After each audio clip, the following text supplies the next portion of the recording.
Doctor Sakhawat Hossain, একটু আপনার কাছ থেকে জানতে চাই, যে কমিটিতে প্রস্তাব তারা তো বললেন যে আসলে তারা সংস্কার চান এবং বিএনপিও সংস্কার চাইছে, সেখান থেকে বিএনপি এখন সরে এসছে, সে কারণেই তাদের এই ধীরে চলনীতি।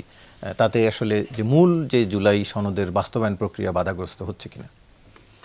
আসলে সংস্কার আর সংশোধন দুইটার মধ্যে এই যে এত বেশি পার্থক্য করারও খুব বেশি জরুরি আছে বলে মনে হয় না। এই জন্য যে আপনি প্রথমে যদি ফান্ডামেন্টাল একটা প্রশ্নে আসেন যে ৭২-এর সংবিধান, সেই সংবিধান সময়ের সঙ্গে যুগের সঙ্গে তো পরিবর্তন হতে বাধ্য এবং পরিবর্তন বহুবার হয়েছে।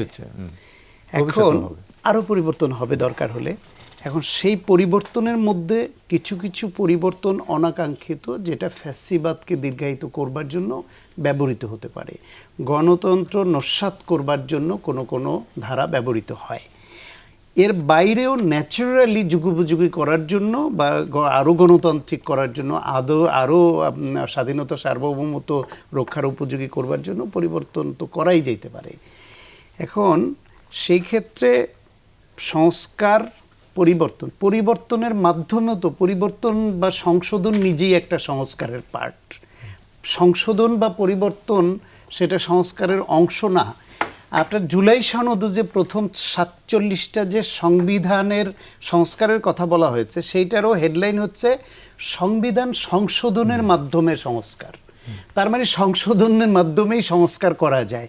বিএনপির যেই ৩১ দফার প্রথম দফাটা নিয়ে এই বিএনপির বিরুদ্ধে সমালোচনা যারা করেন, তারা শুধু হেডলাইন মুখস্থ করেন।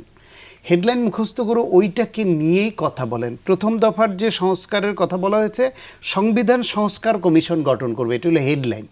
ভেতরে কি আছে দেখেন, বলা আছে একটি সংবিধান সংস্কার কমিশন গঠনের মাধ্যমে বিতর্কিত ও অগণতান্ত্রিক সংশোধনী ও পরিবর্তন পর্যালোচনা করে প্রয়োজন অনুযায়ী বাতিল বা সংশোধন করার কথা জানানো হয়, এখানে বলছে।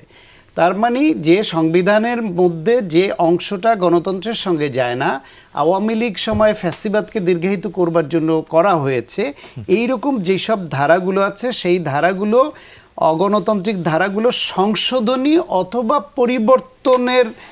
পরিবর্তন পর্যালোচনা করে প্রয়োজন অনুযায়ী বাতিল বা সংশোধন করা হবে। কোনোটা বাতিল করবে, কোনোটা সংশোধন করবে। এটাকে তারা সংস্কার হিসেবে বলছে, বাতিল বা সংশোধন। এখন আপনি হেডলাইন বলে সংস্কার বলবেন। বিএনপি হচ্ছে সংস্কার নিয়ে দীর্ঘদিন ধরে চিন্তা ভাবনা করে রাজনৈতিক কাঠামোর মধ্যে সেই দল। যখন ফ্যাসিবাদের কালে এই সংস্কার নিয়ে জোরে সোরে কথা বলবার মতো সাহসও কেউ দেখায় নাই, সেই সময় ২০১৬ সালে সোহরাব সেই প্রোগ্রামে গেছেন কিনা জানি না, ঢাকার একটা হোটেলে বেগম খালেদা জিয়ার তখন ছিলেন, ভিশন 2030 তারা প্রকাশ করলো। ভিশন 2030ও কিন্তু এই সংস্কারের ৩১ দফার একটা ওয়াইড ভার্সন। এর প্রায় সবগুলো কথা ওর মধ্যে আছে। সেখান থেকে এসে পরে এটাকে কোয়েনসাইজ করে ২৮ বা ২৭ দফা যেটা করা হলো। তারপরে যে সমমনা অন্য দলগুলো, তারা বলল যে না, আমাদের এর সঙ্গে কিছু সংযোজন বিয়োজনের বক্তব্য আছে। যেহেতু বিএনপি অ্যাকোমোডেটিভ রাজনীতির দিকে এগোচ্ছে, যে যারা ফ্যাসিবাদ বিরোধী রাজনৈতিক সঙ্গী তাদের কথাও তারা ধারণ করবে, তখন এটা পরে ৩১ দফায় নেওয়া হলো।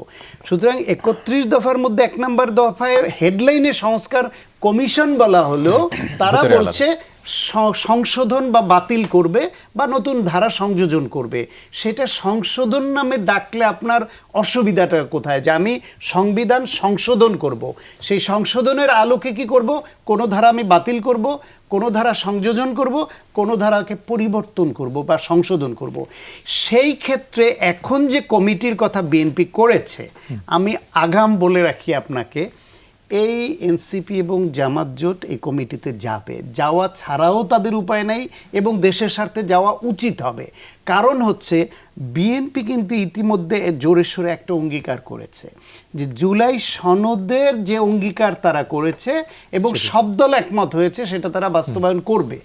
মোটা দাগে সব দল একমত হওয়া অংশটুকু যদি এই সরকার থেকে আদায় করা যায় সংবিধান সংশোধন সহ বিভিন্ন সংস্কারে, এইটাও একটা দেশের গণতন্ত্রের জন্য বিশাল অগ্রগতি। সেই ক্ষেত্রে যেহেতু সংস্কার বাস্তবায়ন পরিষদ কার্যত আর সম্ভব নয়, সেটা আর ওইটা হইল যে এর থেকে বেটার কিছু পেত তা তো না। ওই সংস্কার বাস্তবায়ন পরিষদে তো এই সংসদ সদস্যরাই শপথ নিত, সেখানে তো বিএনপি 2/3 থাকতো। সেই 2/3-এর সঙ্গে তারা তর্ক করে যুক্তি দিয়ে কি এমন অর্জন করতো? বরং এইখানে বিএনপির 7 জন, বিএনপির জোট সঙ্গী অন্যান্য দলের 5 জন, আর রেশিও অনুসারে জামায়াত জোট থেকে বলছে 5 জন সদস্য। এরা বসুক, তর্ক করুক, যুক্তি দেখ, এবং সেখানে যদি বিএনপি জুলাই সনদে একমত হওয়া কোনো বিষয়ে এই সংবিধান সংশোধন বা সংস্কারে রাজি না হয়, তখন সেটা এই বিরোধী জোট বা জামায়াত এনসিপির জন্য একটা এজেন্ডা হবে জনমত তৈরি করার জন্য। এই টকশোতে আলোচনা হবে, বিভিন্ন সভা সেমিনার হবে যে বিএনপি ওই কথাটা তো অন্তত শেষ পর্যন্ত রেখেছিল যে জুলাই সনদে সব দল একমত হয়েছে, সেটা আমরা করব সংশোধন। সেইটাকে মাথায় রেখে জামায়াত এনসিপির উচিত হবে এই কমিটিতে ঢোকা, এবং আমার ধারণা তারা ঢুকবে।